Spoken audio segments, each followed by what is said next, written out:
I'm on camera, aren't I?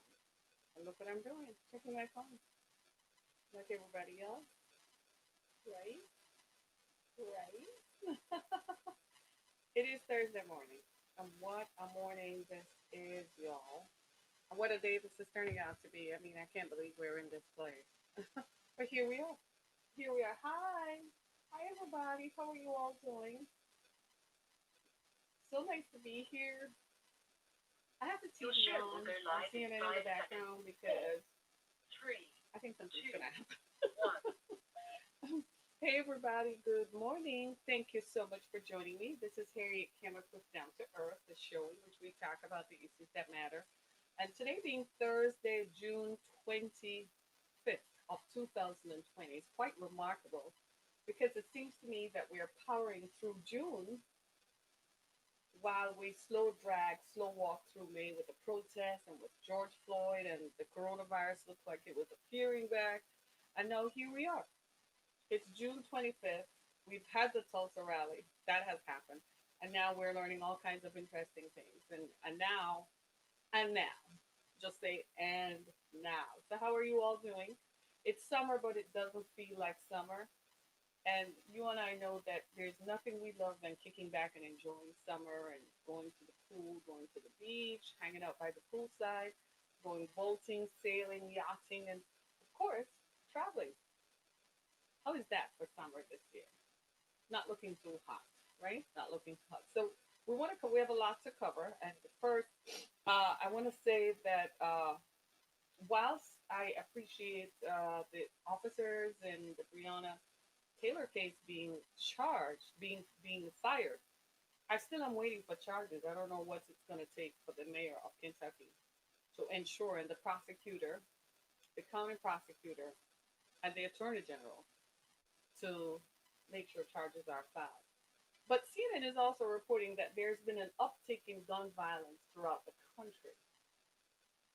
I knew this was going to come because have you noticed that the focus now is not on the marches, the protests, and the conversation surrounding racism?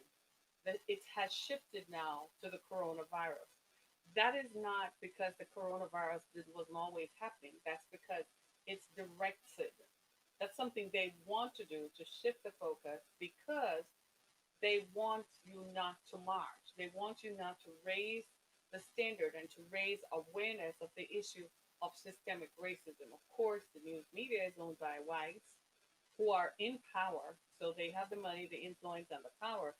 And naturally, they don't want these conversations to continue because it's bad. It makes them look bad because the more the light shines on racism is the more you realize how systemic it is and how embedded it is and how endemic it is within the fabric of the American society. It's the more you see it, it's the more you realize that there's racism in media. How many black anchors are there on CNN? There are none on Fox. That much. How many are there on CBS, NBC, ABC, and so on? Right. The more you look at it, is the more they don't want you to focus on it because then you're going to raise the standard and you're going to say, wait a minute, you're talking about it, but there you are. You're a beneficiary of white supremacy and white power. So they don't want to talk about it anymore. Now they have shifted the conversation to the coronavirus. They don't want to talk about the police and its relationship with the community.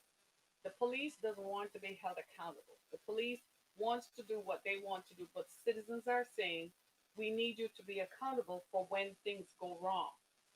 Yes, there is an uptick in violent crime. Frankly, what has the police been doing to prevent violent crime?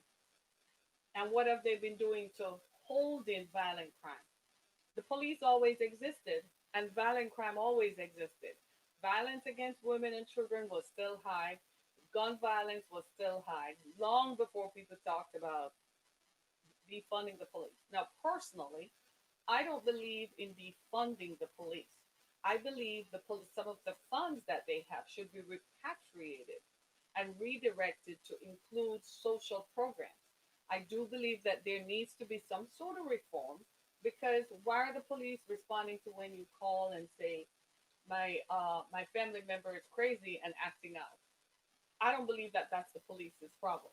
I believe you should have something like a 311 for crazy family members, right? I believe the police should focus on violent crime. Crime fighting should be their ambit. Crime fighting should be what they're about. Like I said yesterday to a police officer on the phone, people who commit crimes run from the police, but people who are innocent run to the police. I believe the police know this by now, that when they go into a situation, the people who are running to them are the innocent ones. The people who are running away are the ones who are guilty. But be that as it may, this whole conversation needs not to stop because it has to end somewhere. But it's politics, and I'm saying all of this to put my conversation into scope because this is all politics, and the politics are local. Politics is always local, y'all.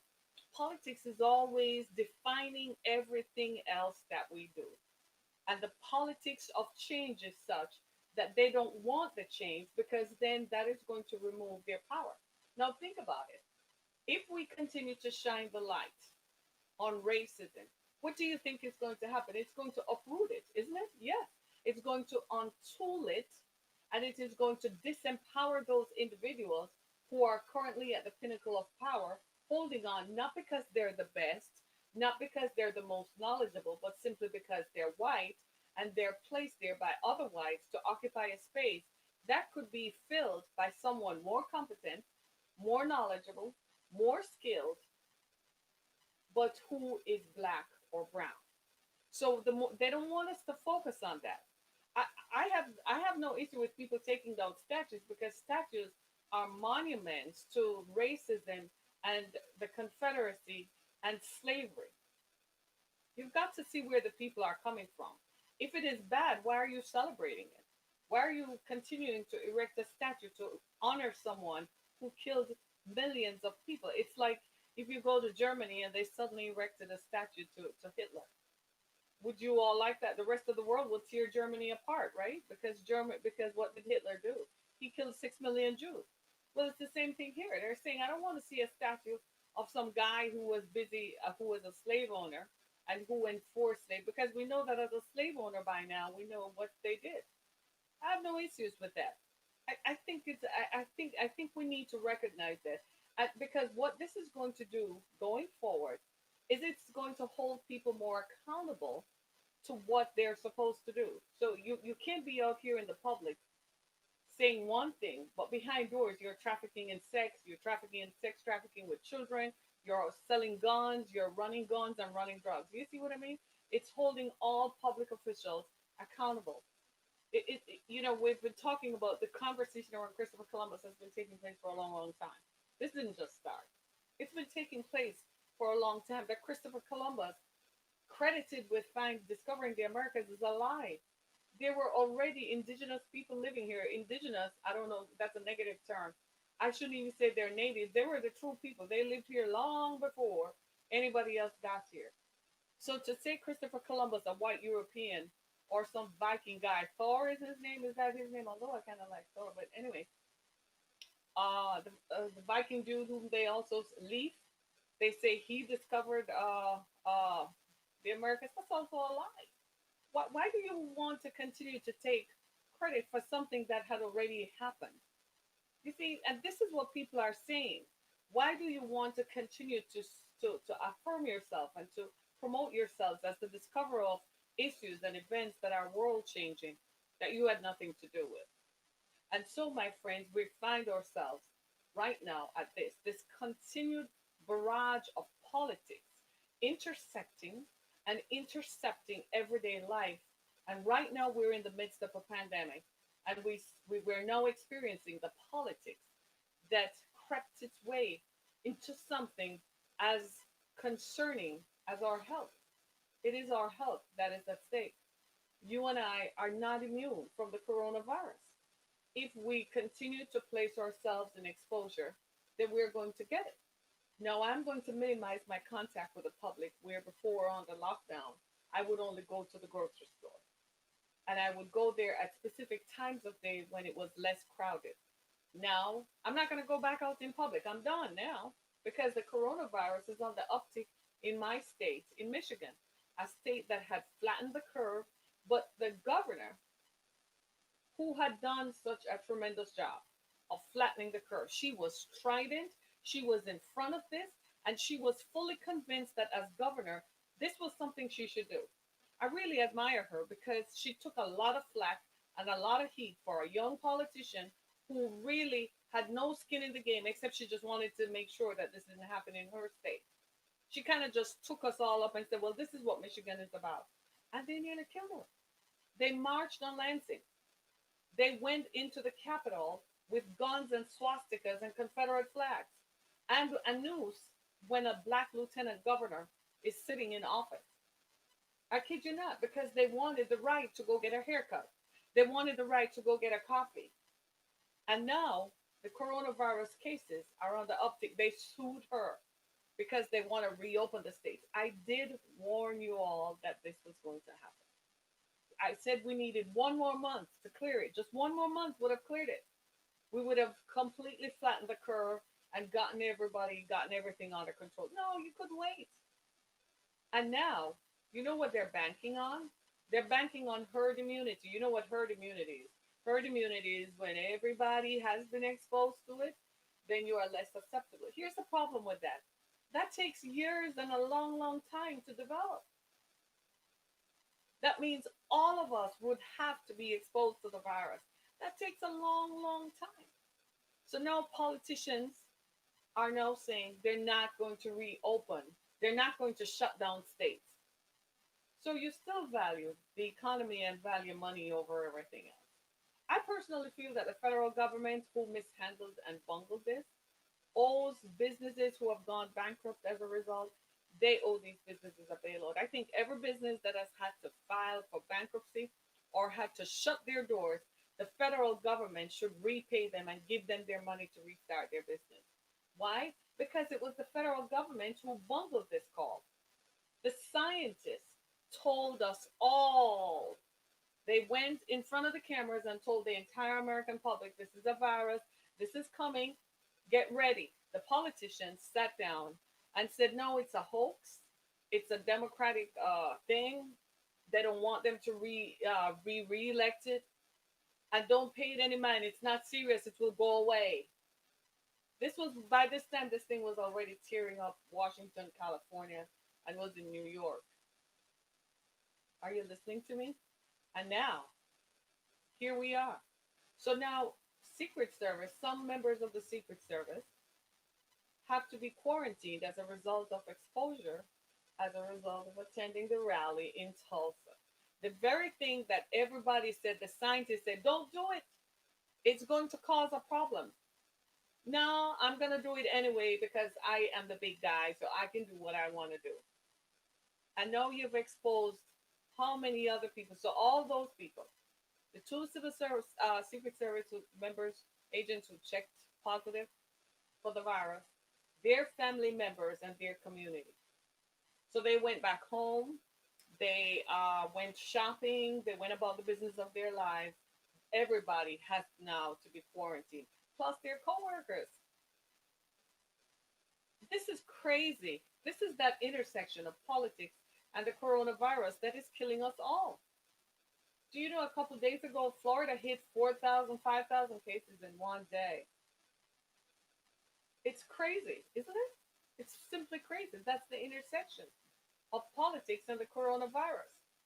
And now, I was watching an interview with the governor of New York this morning, and he said, I'm not calling this politics because he said a few months ago when the Florida governor said, we don't want anybody from New York, Connecticut, and New Jersey coming to Florida.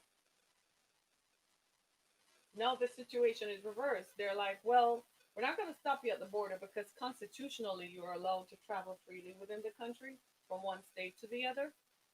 But what we are going to do is to ask you to quarantine for 14 days. And as the governor of New Jersey said, he said it's not a polite request. So if you're coming from Florida and you're headed to New York, Jersey, or Connecticut, you are required to quarantine for 14 days. Imagine that. And now the states, all these are red states, by the way: Florida, Utah, Arizona. Oh, I'm just reading them to you. You want me to read them to you? Florida, Ready for that? This is the roll call: Florida, Texas, Utah, North and South Carolina, Arkansas, Arizona. These are all red states. They're as red as you can get. All these states are seeing an uptick in the coronavirus. And don't forget our friends down in Georgia. All these states are seeing an uptick in the coronavirus. And you got to ask yourself, what on earth is going on? Now, the thing about the virus this time, remember when the virus first started, they told us what? That young people couldn't get it. Remember that? So young people were like, hey, I can go party if it's not affecting me. Why do I have to put myself away? Guess what now? The age group most commonly affected is 18 to 35. Imagine that. Interesting, isn't it? What is even more interesting is that the infection rates for people under 50 is higher than it was before. Could be that a lot of the folks in nursing homes, they've managed to control that, but we don't want it to go back to nursing homes because then we're going to lose more of our family members who are vulnerable. I don't want to see go to daycare. Do you remember when I talked about this? That how are you going to feel if you go back to work and then your baby comes home sick, your young child comes home sick? I don't want to go through that as a parent. I would not want that. But here we are. Because politicians who are interested only in the vote, politicians who are interested only in seeing themselves on the news and who are interested only in just talking, talk, are putting our lives in danger. The coronavirus does not go away because we wish it to go away. The coronavirus is a virus that has gotten out of hand. If we really had watched what happened in China, we would have been more schooled about it, but we ignored it. Do you know, for instance, right now in Beijing, Beijing has restricted Beijing, China, the capital of China. Beijing has restricted travel from other parts of China to Beijing. What are we doing here in the United States? After the virus resurged in Wuhan, now it's in Beijing. Do you know how far away these two cities are in China? They're thousands of miles away.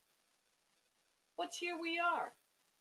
And we're looking at this as if it's a joke and it's a hoax. I watched all those folks go to the rally in Tulsa. Nobody wore a mask. So you're all talking and laughing amongst other people who probably were asymptomatic. But you might have a pre existing health condition that will make you more susceptible. You might have congenital heart failure. You might have respiratory illnesses. You might have high blood pressure or diabetes that makes you, and if you're a smoker, you are even more susceptible. And there you are sitting in an auditorium filled where everybody's droplets from their mouths was going around, and you would wear a mask. I am one of those persons you're going to encounter in public wearing a mask. I am not walking out there to breathe the same air. As much as I love you, I'm not going to breathe the same air that you breathe because I don't know. This is that intersection of politics and the coronavirus. Now we're going to see even more disparities in healthcare and the distribution of resources than ever before. The states I mentioned, Florida, Texas, and California, for instance, those are heavily brown states, aren't they? hmm Arizona, right? Those are heavily brown states. Now you're going to see more disparities in healthcare. As a matter of fact, one city in Florida, I think it was Palm Beach, said, or Palm Beach County said they're out of ICU beds already. That is crazy. And guess what? This is still the first wave of the virus. The second wave hasn't happened yet because the fall hasn't come in. We're still in the first wave, just like the scientists had said. Their predictions and their models were that this was going to continue because we reopened states too quickly. The Florida governor is looking crazily stupid now because you're looking at him like, dude, you had all the facts. Just like the Georgia governor who said he didn't know asymptomatic people could transmit the virus.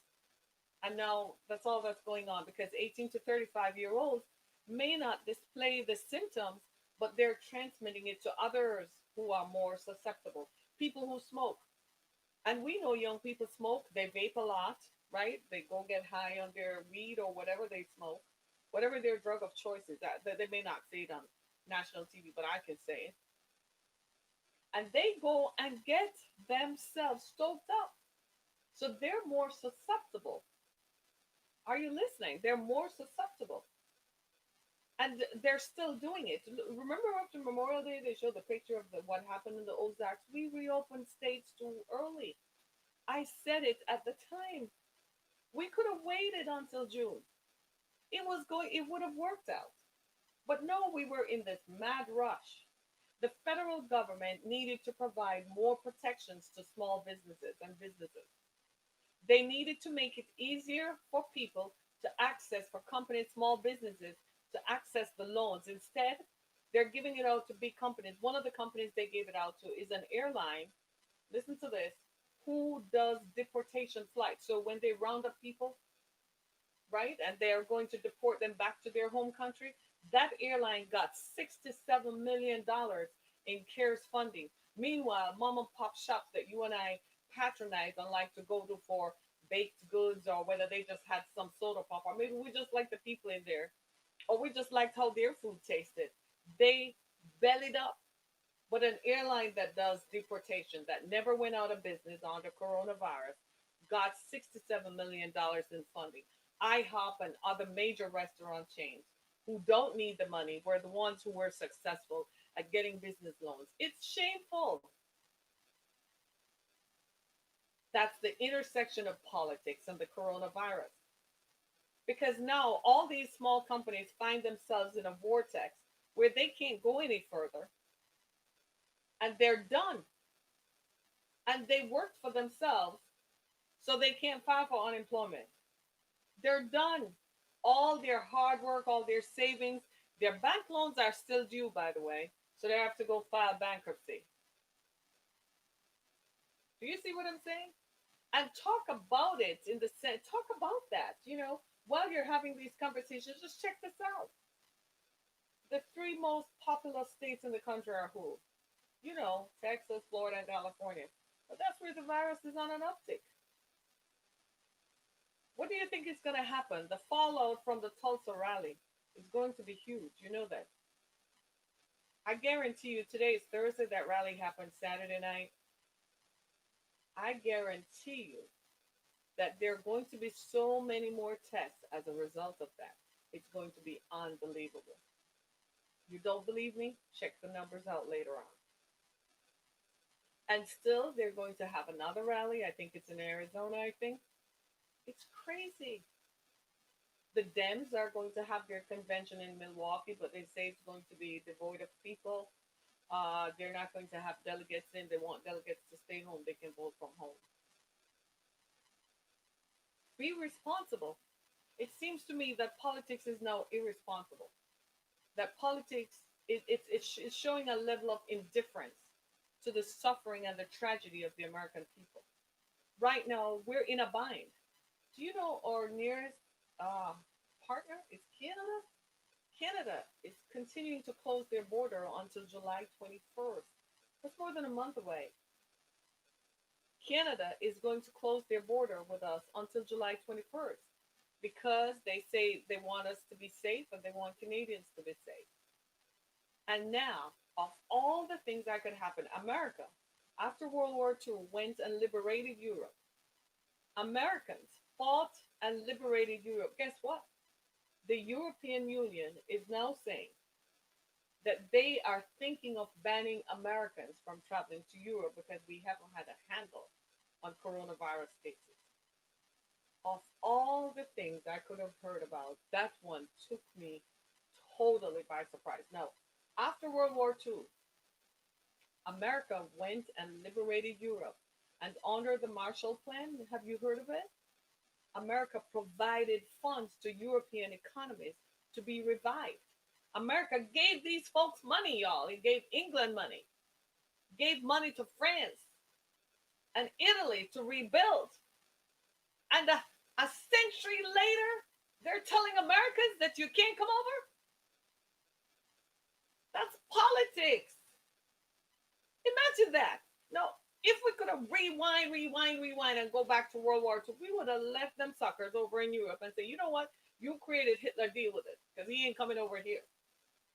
But instead, we went over there, fought with American blood, and then less than a century later, you're telling us we're not welcome in Europe. I think you know what we should do? We should boycott European goods, period. Nobody should buy Prada and Gucci or whatever they sell. Nobody should ever go back to France or ever go back to Italy or buy nothing from them. Nothing. For them to consider that is unthinkable. America liberated Europe after World War II, and now they're telling America, every American should boycott Europe. You should never get on another plane and should never buy any European goods. We should stop supporting economies that do not support us. And that, my friends, is my story. How is it that American blood was shed on the bridges and the plains and the beaches of Europe to liberate Europeans who turn around less than a century later and pee on the descendants of those same Americans by saying, well, we don't think, stay over there. I think America is right. Cancel all their visas. Don't let them come over here. We're not going there either. You want to shut your borders and shut us up? Well, we're going to shut our economy down so you don't get jacked. Let's see how you manage that. Because it's American dollars and American consumers who power the economies of the world. If we don't buy jack, you all sit down over there. You ain't got nothing if we don't buy it. And now you're going to tell us that we can't come? We have 48. Hey, America, we have 48 contiguous states. You want to go somewhere this summer? There's Arizona, there's Utah, let me see, New Mexico, Nevada, Wyoming, Montana. Let's all go to Wyoming or Montana or something.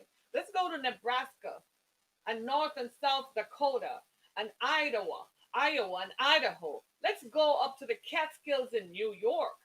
Let's go up into Jersey, y'all. Hey, let's go into the mountains of Virginia, West Virginia. We have too much here to travel. It would take us lifetimes to travel the entire 48 contiguous states, and not to mention Hawaii and Alaska. Anybody been to Alaska? I've never been. I want to go up there. Let's go see Russia from our backyards up in Alaska. We can stay in Alaska and watch you all just implode on yourselves when Putin starts marching across Russia, across Europe. Oh, you thought you got rid of Hitler. Putin is about to start marching across Europe. Sit there with him. We're going to be in Alaska taking pictures like, oh, and we're going to say, remember when you shut your borders to us? And lastly, American engineering and innovation is going to shut some companies down. Do you know Ford Motor Company? Shout out to Detroit. Ford Motor Company, the Blue Oval. Say all you want. I still love them. I don't know. I just love the family. I don't know. Right? Ford Motor Company has bailed out so many car companies in Europe, especially in England. They bailed out Rolls-Royce. They bailed out Bentley. They bailed out Rover Sterling. They bailed out Range Rover, Land Rover, of which I don't know, but nobody needs to know that. Right? Right? Ford Motor Company bailed them all out. You know where Ford Motor Company comes from? Detroit, Michigan. Mhm. They started in Dearborn, Michigan. They're based in Dearborn, just right down the street. Just take Southfield Freeway, boom, go down and you'll see Ford Motor Company World Headquarters. It's not even ostentatious and a pillar of capitalism. It just looks kind of ordinary, like maybe 5 stories high off the ground. Just real ordinary. They don't spend a lot of money on that. They like their money in the bank. Ford Motor Company. You know who is Ford Motor Company? They're as American as apple pie. You could not consider them anything else. They will tell you that I'm American and I'm from Michigan. I'm from Detroit. You meet any member of the Ford family and they're like, we're from Detroit. Mhm. And when they say Detroit, they're not saying it for you to ask which Detroit. Not Detroit, Minnesota. There's only one Detroit, and it's here. That's American ingenuity and innovation. That's American dollars bailing out Europe.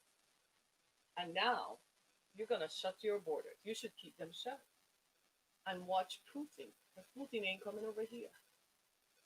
Putin ain't crossing the Bering Straits to come through Alaska. Are you crazy? They tried that the other day, and some jets just found them and said, "Hello, where you going, brother? You're in our airspace. Turn back before we start pushing buttons." Are you hearing me? Putin is going to march across Europe while you're all sitting there in your. It's the same. It's the same supremacy idea that caused you to march across the Atlantic and go look for slaves and bring them to the New World so you could make money. It's the same idea you're looking down on the American colonies. Like, seriously? I think that guy, Lyndon Johnson, had it right. The story goes that Lyndon Johnson was an American president right after JFK. England was running out of money in the early 60s. They didn't have any money. Johnson was the president right after JFK, so it was about the mid 60s. England needed some more money under the Marshall Plan. They sent an emissary to the White House in the person of one of their own. And Lyndon Johnson said, "Who set this up in the first place?" Because it was set up after World War II. He said, "I ain't giving them no money." He eventually relinquished and gave them money, without which England could not have restarted. That was American money. And these suckers have the nerve. Huh? Y'all hearing me? I'm serious about this. You got to get to the stage where you call it what it is. You want to play politics? Well, we can play bigger politics with you. I know, don't get me wrong, it was the American president who first shut the borders. I thought that was premature at that point. Travel should have been restricted. Language and messaging is very important. You see what I mean? So it should have been, well, in consideration of this, maybe we need to modify, the exchange of travel between countries. Maybe that needed to happen. The language could have been modified, but the intent was not to should have not was not to cause hostility and acrimony. But I believe what the European Union is doing now is, as far as I'm concerned, is acrimonious. I'm like, who? Matter of fact, I'm adjusting myself. I ain't going to Europe after this. This is what I have 47. Actually, I have 49 other states to go explore. The ones I don't know, I know most of them. So the ones I have never been to, I need to go explore them. So I'm gonna start doing that. My next summer trip next year, yeah, I'm gonna go. I'm not going to no darn Europe. I'm gonna go down to South America and stuff. I've been to South America. I think it's time we go south, don't you think? Yeah, let's go south of the border. Mexico, we always travel to Mexico. I think Mexico should be free and open to everybody. That's just what I'm saying. But that's just me. But we should go south. Yeah, through Nicaragua, Guatemala, Honduras, head down into Guyana, Brazil. Yeah, Argentina, Peru, Uruguay. Yeah, I think we should go there. Mhm. I think that's where we should go. Stay on this side of the continent. Stay on this side of the world. Leave them over there.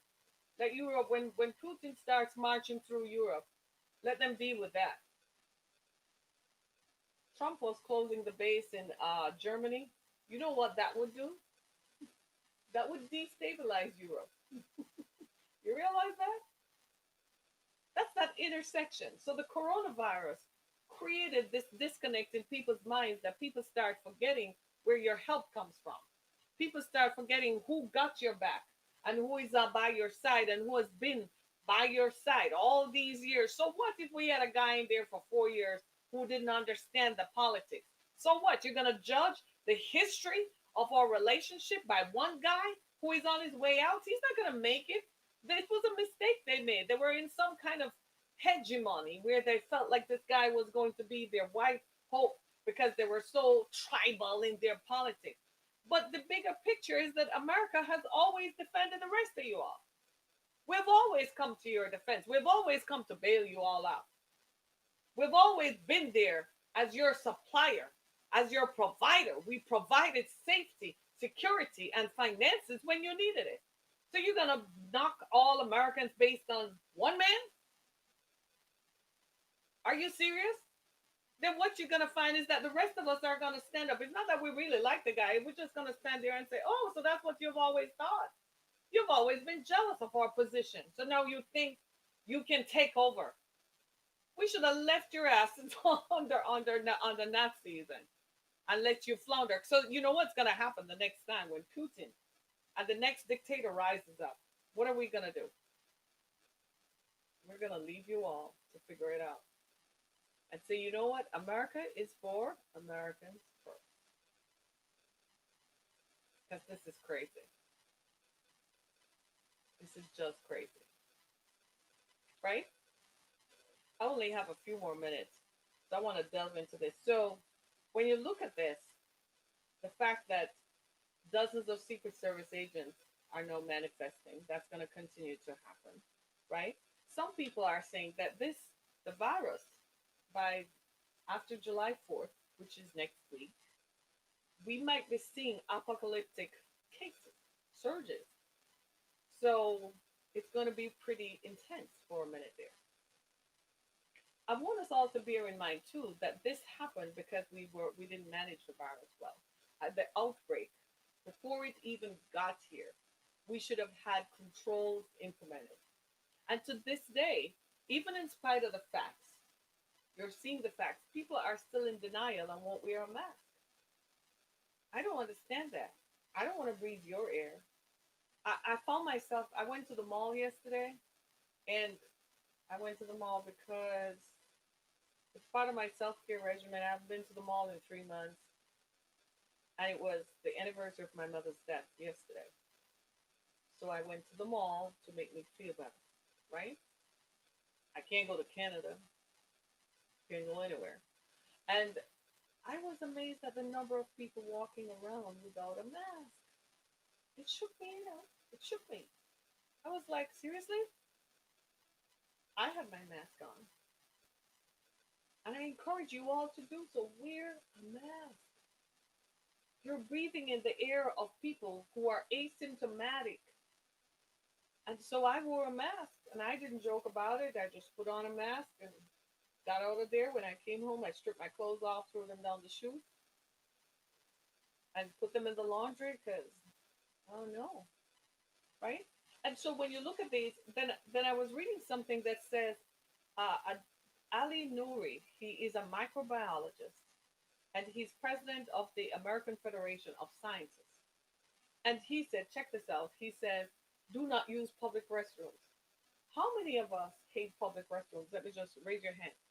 That's me all day. How many of us are paranoid about using public restrooms? It was already a thing with me to go use a public restroom. When you flush, it's flying all over the place. Everybody is flushing. It was always terrifying to me, and you don't want to touch, especially during flu season. It was always it was always a problem for me. Well, this gentleman is saying do not use public restrooms, and he says if you gotta go, you gotta go, and you must. Uh, I use my foot to flush. Use a paper towel to dry your hands. Don't turn on the dryer because it just blows the stuff all over the place. I kid you not. And use the stuff that we do. Use paper towel to turn the water on. To use the soap dispenser. And I'm like, do not use public restrooms. Period. Don't use public restrooms. Do not use public restrooms. And when you go home, take your clothes off, step in your shower, and wash your hair from your roots right down to the ends. Wash your hands, strip your clothes off. I kid you not. Do not use public restrooms. Now, how many people you think are going to abide by that? Because we're out eating. We want to go out and eat and feel like life is normal because that's what we're accustomed to. We're accustomed to, especially at this time of the year, to being outdoorsy. You're accustomed to going to the boat house, getting on your boat, everybody touching the same thing. Hmm. Okay, have fun with that. I'm just saying, have fun. Because this is not going to go away. It's not going to go away. This is going to continue. and continue and continue. We need to make sure that we understand how this virus works. We know by now what to do, but we're not adhering to it. We think we are masters of our own destiny. We found out that we're not in control as much as we thought because a virus erupted that took over the whole world. We thought our borders protected us, our engineering, our automation, our innovation protected us, and then we found that it's a people produced bacteria. It's a human connectivity issue. So wherever human beings come together, then it would happen. So people who went to China to celebrate the Chinese New Year brought the virus back to Europe and North America and to South America because it's a human transmission that we're dealing with. So if it's human transmission, different people have different perspectives. Different people have different hygiene standards. Everybody is not the same body. Everybody's body is not the same. Some of us are more susceptible to virus transmission than others. I'm a firm believer that most of us have had exposure to other viruses. We just had a different immune system reaction. This virus is proving that either you got it or you don't. You might think you're healthy, but then you find out you're not. You might think that you wouldn't get the coronavirus, but hey, here it comes. So what we're looking at right now is that we're at the intersection of public policy and this virus. Politicians are saying, I'm not going to shut down the state. I'm going to keep businesses open. So people are going to continue to go to work and become infected. People are going to continue to mingle and intermix and become more and more infected until large swaths of your population are shut down. So let me ask you this question. So what's going to happen? What's going to happen, Governor DeSantis in Florida? What's going to happen in Arizona? What's going to happen in North and South Carolina? What's going to happen in Texas? Just tell me what's going to happen when large swaths of your population start dying from the virus because you don't want to shut down the economy. Is it going to take family members around you to fall prey to this for you to do something? That's that intersection. See, here in Michigan, we had a pretty good understanding of that. Our governor did. Our governor said, well, make no mistake about it. This is going to affect all of us.